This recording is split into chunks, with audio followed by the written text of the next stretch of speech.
अध्यात्म विद्या शिवोहम शिवोहम शिवोहम। अध्यात्म विद्या अध्यात्म उपनिषद रैकुराम संवाद। सतगुरुदेव भगवान श्री राम से कहते हैं, हे राम जी, पूर्व प्रसंग में आप अपने स्वरूप का वर्णन श्रवण कर रहे थे। आज के प्रसंग में मायोपाधिर्जगद्योनिर सर्वज्ञत्वादिलक्षणाः पारोक्ष सबलय सत्यात् आत्मकस्तत्पदाविधः।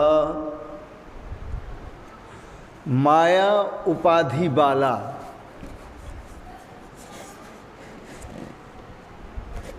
सर्वज्ञत्व आदि लक्षणों से युक्त, माया उपाधि वाला, जगत की योनि उत्पत्ति स्थान, सर्वज्ञता आदि लक्षणों से युक्त, परोक्षपन से मिश्र, सत्य आदि स्वरूप वाला जो परमात्मा है वही तत् शब्द से प्रसिद्ध है। वेदों में, उपनिषदों में तत् शब्द से प्रसिद्ध है। उपनिषदों का एक ऐसा मार्ग है जो निर्विरोध मार्ग है। क्यों? कि तत् जो है वो किसी का संप्रदाय नहीं है, तत् जो है वो किसी का पंथ नहीं है, तत् जो है वो किसी के परमात्मा का, पर्सनल परमात्मा का नाम नहीं है। तत् शब्द जो संबोधित करता है, तत् शब्द वह व्यापक परमात्मा को संबोधित करता है। इसलिए उपनिषदों ने तत् शब्द चुना।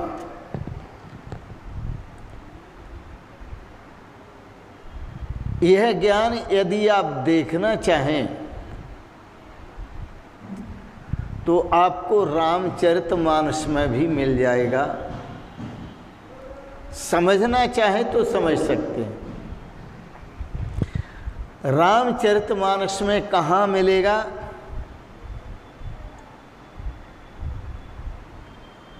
लोमस ऋषि ने यह ज्ञान समझाया है। तत्व ज्ञान समझायो लोमस, तत्व ज्ञान समझायो, ब्रह्म ज्ञान रत मुनि विज्ञानी, ब्रह्म ज्ञान रत मुनि विज्ञानी,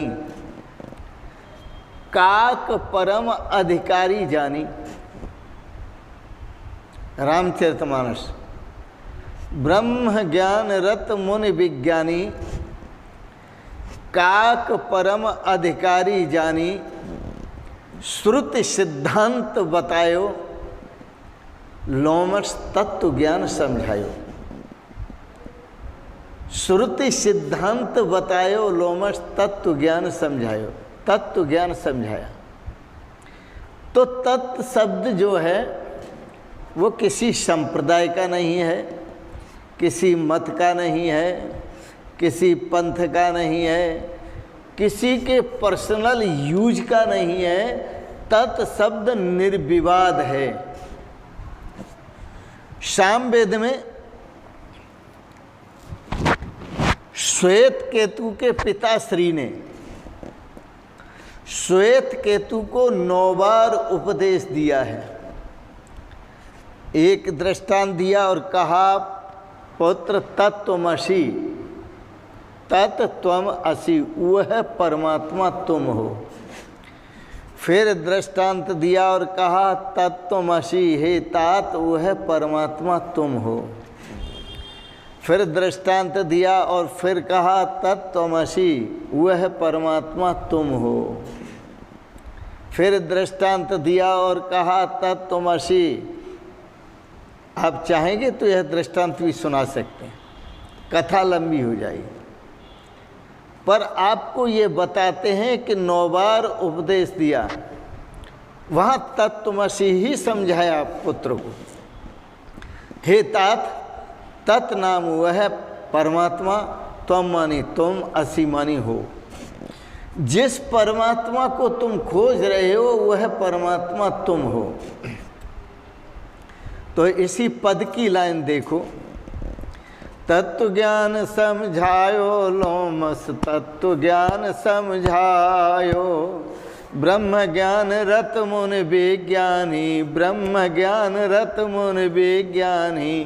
काक परम अधिकारी जानी, काक परम अधिकारी जानी।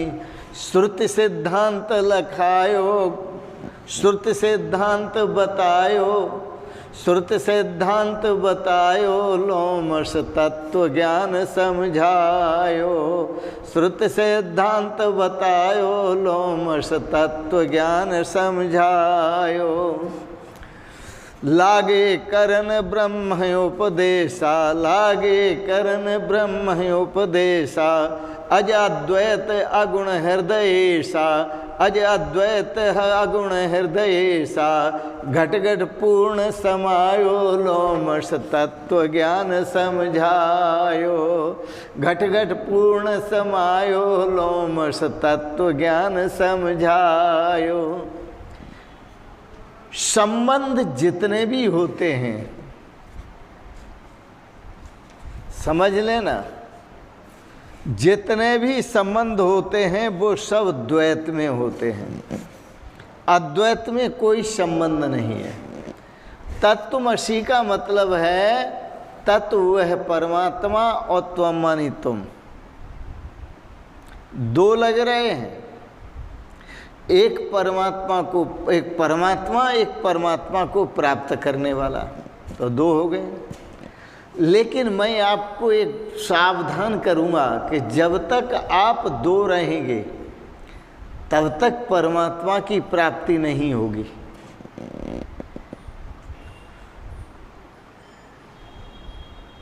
ईश्वर को पुकारा गया है बहुत नामों से, बहुत नामों से। ईश्वर के प्रति अनेक मनुष्य ने संबंध स्थापित कर लिए हैं।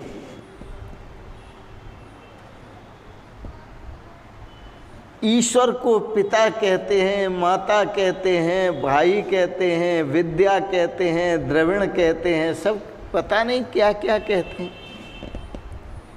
और एक ऋषि तो कहने लगे, प्रभु आप इतने सुंदर लगते हैं, इतने सुंदर लगते हैं कि जैसे कामी को नारी प्रिय लगती है।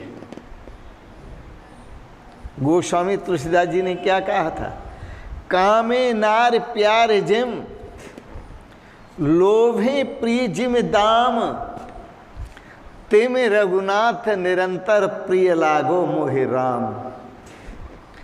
कामी को जितनी प्रिय नारी लगती है, लोभी को जितना प्रिय दाम लगता है, हे रघुनाथ जी आप मुझे उतने ही प्रिय लगें, मैं आपकी शरणागत हूँ।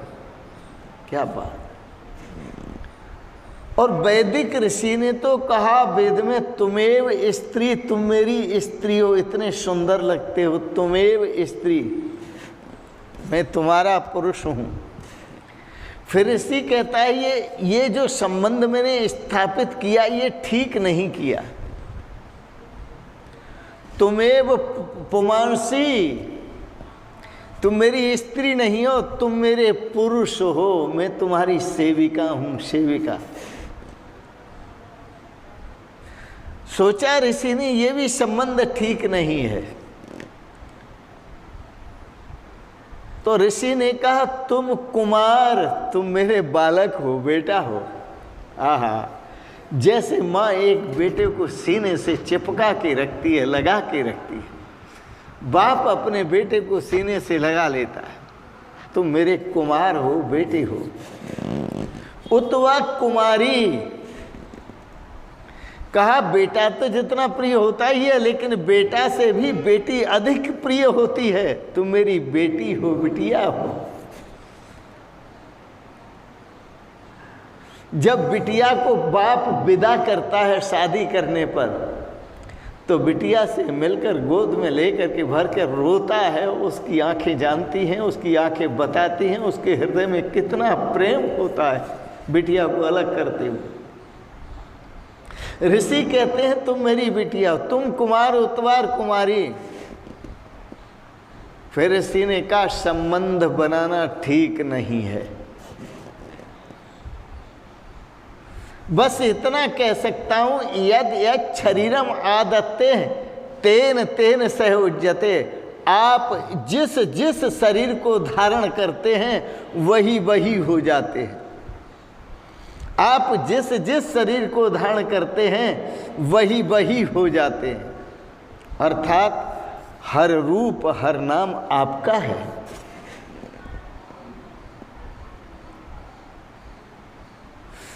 स्वामी राम तीर्थ ने एक शेर लिखा, झुका दे सर उसी को, झुका दे सर उसी को जो तेरे सामने आए। झुका दे सर उसी को जो तेरे सामने आए। अगर सजदा ही करना है, अगर सजदा ही करना है तो खुदा सब में रहता है। यदि सजदा ही करना है तो परमात्मा सबके भीतर रहता है, सबके भीतर। सबको प्रणाम करो। इसलिए वेद में कहा प्रभु मैं आपके सामने प्रणाम करता हूँ, आपके आगे को प्रणाम, आपके पीछे को प्रणाम, आपके पूरब को प्रणाम, आपके पश्चिम को प्रणाम, आपके ऊपर को प्रणाम, आपके नीचे को प्रणाम। और क्या, सर्वतः सर्वम आप ही आप हैं, इसलिए मैं आपको प्रणाम करता हूँ।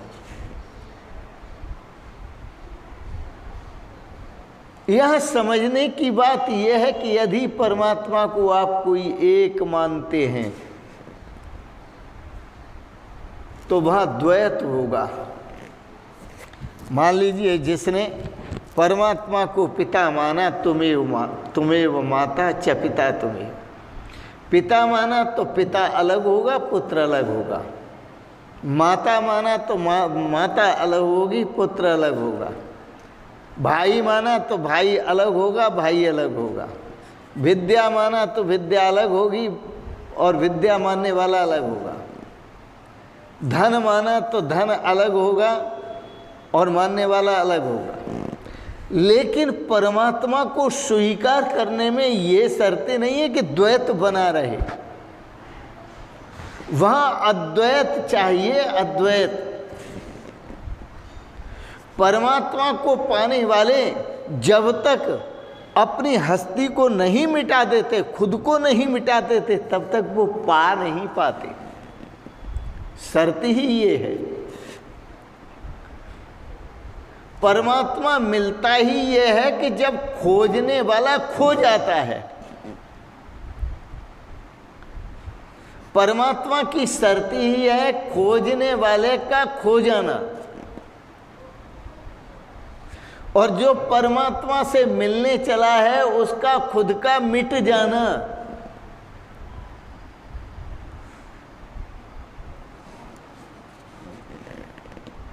क्योंकि परमात्मा के साथ कोई संबंध नहीं होता। संबंध सांसारिक होते हैं, संबंध मायिक होते हैं, संबंध प्रपंचिक होते हैं।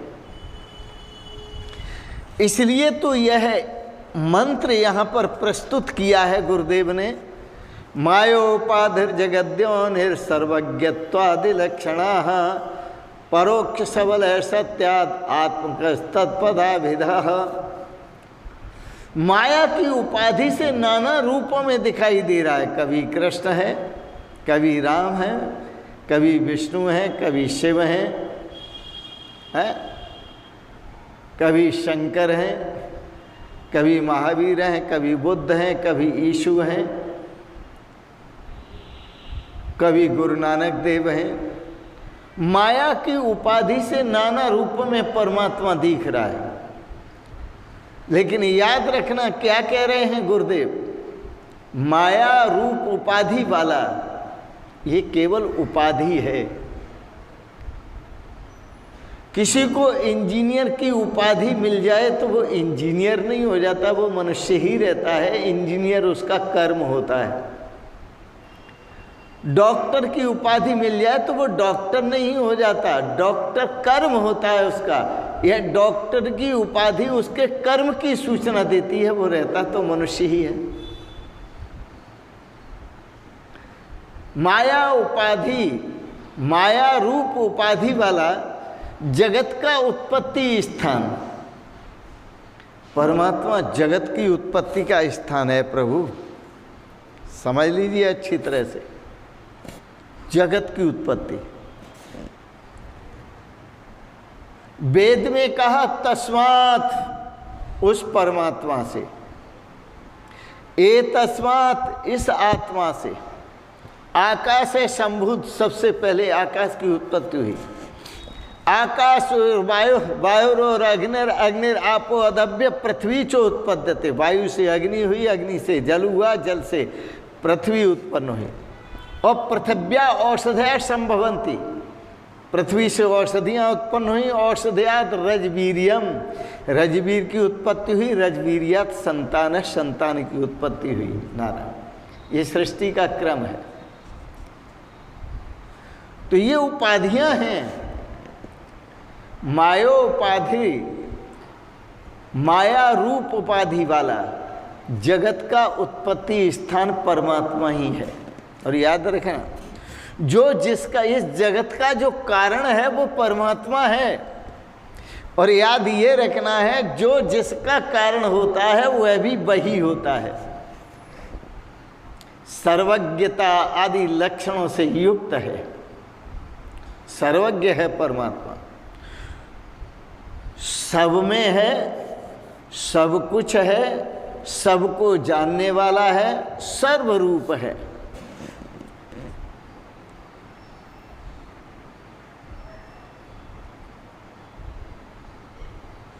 परोक्षपन से मिश्र है, उसे परोक्ष भी कह देते हैं, अपरोक्ष भी कह देते हैं।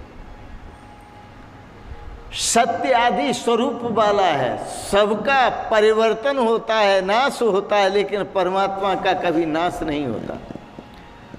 वही परमात्मा तत्शब्द से संबोधित किया गया है। किस शब्द से? तत्शब्द से। बड़ा सुंदर है।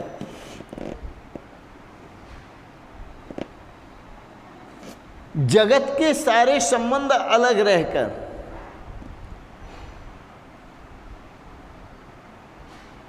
जगत के सारे संबंध अलग रहकर ही संबंध होते हैं, अलग रहकर ही संबंध होते हैं। कोई किसी के साथ एक नहीं हो पाता। शादी करते हो, कहते हैं शादी, जब तक शादी नहीं हुई तब तक लड़की किसी की थी, लड़का किसी का था, और वो अलग थे, ये अलग थे। और शादी हो गई तो लड़का लड़की दोनों मिल गए, एक हो गए। पर आप देखते हो ना संसार में इस एकता का व्यवहार कैसा हो रहा है। जब शादी होकर एक हो जाती है तो फिर कितने झगड़े खड़े हो जाते हैं, क्योंकि वो है एक होते हुए भी एक हो नहीं पाते। भीतर से घुटते रहते हैं, पिटते रहते हैं, लुटते रहते हैं। तो शरीर से जो संबंध होते हैं वो हमेशा द्वैत खड़ा रखते हैं, अद्वैत में नहीं जाने देते। इसलिए कबीर दास जी ने एक शब्द कहा बड़ा सुंदर,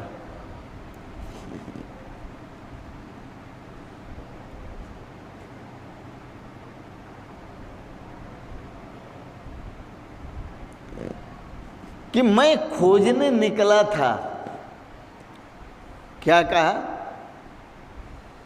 मैं खोजने निकला था और जब तक मैं खोजता रहा तब तक वह मुझे मिला नहीं। मैं खोजने निकला था, जब तक मैं खोजता रहा तब तक वह मिला नहीं, और जब खोजते खोजते खोजते खोजते मैं खुद खो गया तभी वह मिल गया। खोजते खोजते जब मैं खुद खो गया तभी वह मिल गया। ये कबीरदास जी की भाषा है। जब तक तुम रहोगे तब तक परमात्मा नहीं मिलेगा। इसका तो मतलब यह है कि मनुष्य को एक शर्त है कि परमात्मा से मिलना हो, कि मनुष्य जब तक मनुष्य रहेगा तब तक उसका कभी परमात्मा से मिलन हो ही नहीं सकता। जब तक मनुष्य मनुष्य रहेगा तब तक उसका परमात्मा से कभी मिलन हो ही नहीं सकता साहब। दोनों का मिलना ही नहीं होता, द्वैत में मिलना होता ही नहीं है साहब। पिता से मिला जा सकता है, माता से मिला जा सकता है, भाई से मिला जा सकता है, बहन से मिला जा सकता है, पड़ोसी से मिला जा सकता है, मित्र से मिला जा सकता है, शत्रु से मिला जा सकता है, सबसे मिला जा सकता है, लेकिन परमात्मा से मिला नहीं जा सकता, क्योंकि वहाँ मिलन ही नहीं है। परमात्मा के मिलन में तो उल्टा है, और जो उल्टा है वह क्या है कि पहली शर्त परमात्मा के मिलने की ये है, पहली शर्त परमात्मा के मिलने की ये है कि खुद को मिटना पड़ता है, खुद को मिटाना पड़ता है। इसलिए संत महापुरुष कहा करते हैं, मिटा दे यार हस्ती को। अगर कुछ मर्तबा चाहे कि दिल कि दाना खाक में मिलकर गुरे गुलजार होता है, मिटा दे यार हस्ती को। अगर कुछ मर्तबा चाहे कि दाना खाक में मिलकर गुले गुलजार होता है। दाना ये समझे, कोई भी दाना किसान खेती करता है और खेत में डालता है, और कोई भी दाना ये सोचे कि मैं वृक्ष हो जाऊं, पौधा हो जाऊं। तो पौधा होने की, मैं पौधे से मिल लूं, तो पौधे से मिलने की शर्त है बीज का मिटना। बीज मिटता है तो पौधा होता है, जब तक नहीं मिटता तो पौधा नहीं होता।